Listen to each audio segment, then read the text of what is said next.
There are times when L'Université internationale pour la paix, c'est un grand rendez-vous de tous les soldats de la paix.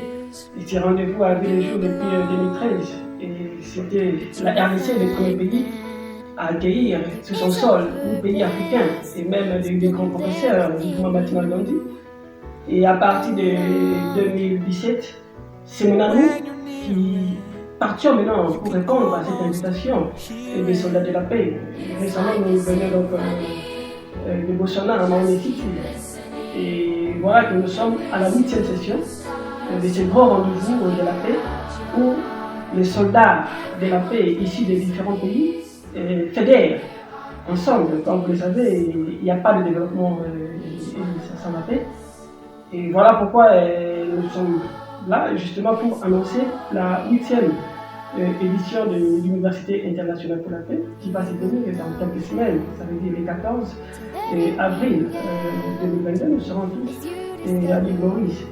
Et là, c'est un rendez-vous qui va parler des grands sujets. Aujourd'hui, tout le monde se bat autour du climat, pour combattre le réchauffement climatique. Tout le monde se bat pour le développement durable.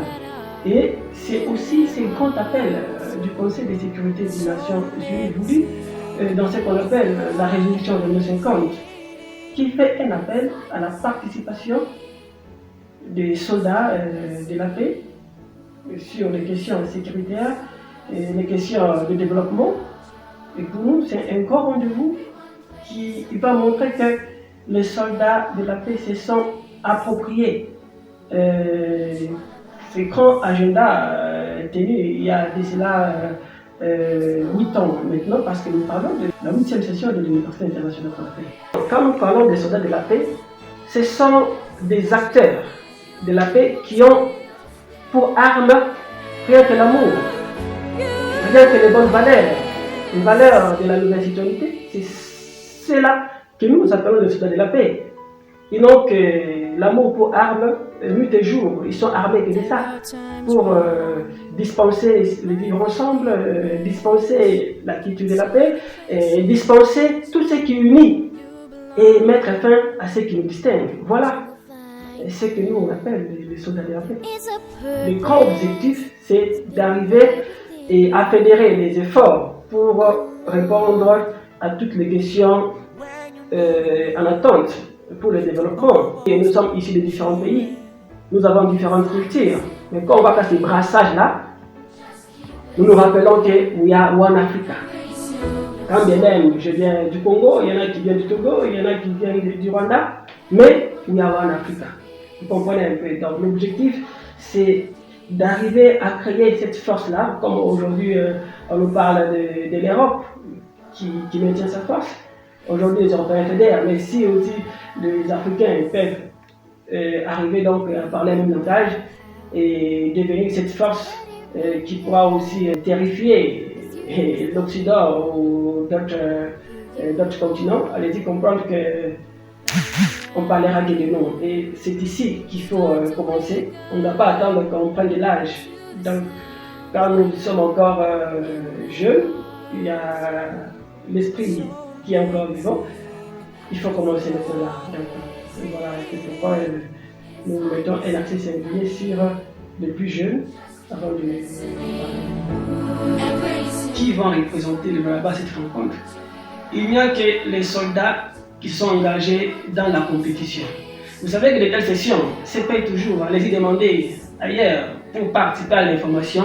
L'information est payante. Ça veut dire de telles sessions, il faut payer. Ça veut dire les soldats qui ont compris qu'il fallait donner de leur contribution, ils sont éligibles déjà.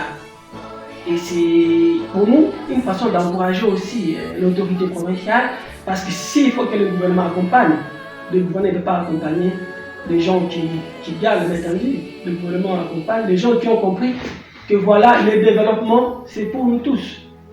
Et en contribuant, nous répondons à l'appel, même de la résolution de 250, qui parle de la participation.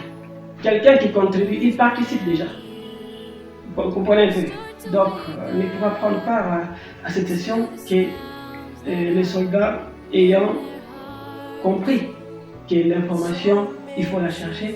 Et pour la chercher, il faut développer ses sens la aiguë de responsabilité, où on sent l'intérêt brûler à nous, ce sont ceux-là qui vont participer. Parce qu'on s'est dit qu'en répondant à des assises pareilles, il y a quelque chose que nous allons glaner, que nous allons imprimer de nos pays frères. Et quand nous amenons cela en province, c'est la province qui gagne.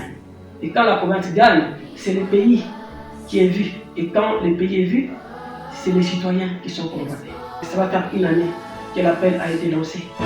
Et les soldats qui ont pris leur inscription jusqu'ici, on peut dire que ce sont les soldats qui le Baba a besoin pour son progrès, pour sa grandeur. Bonjour à tous, je ne vous connais pas encore, mais on aura l'occasion de se rencontrer.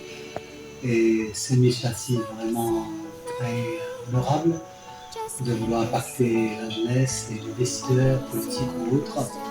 Et je crois au GLS, le Global Leadership Summit, on a à peu près les mêmes objectifs.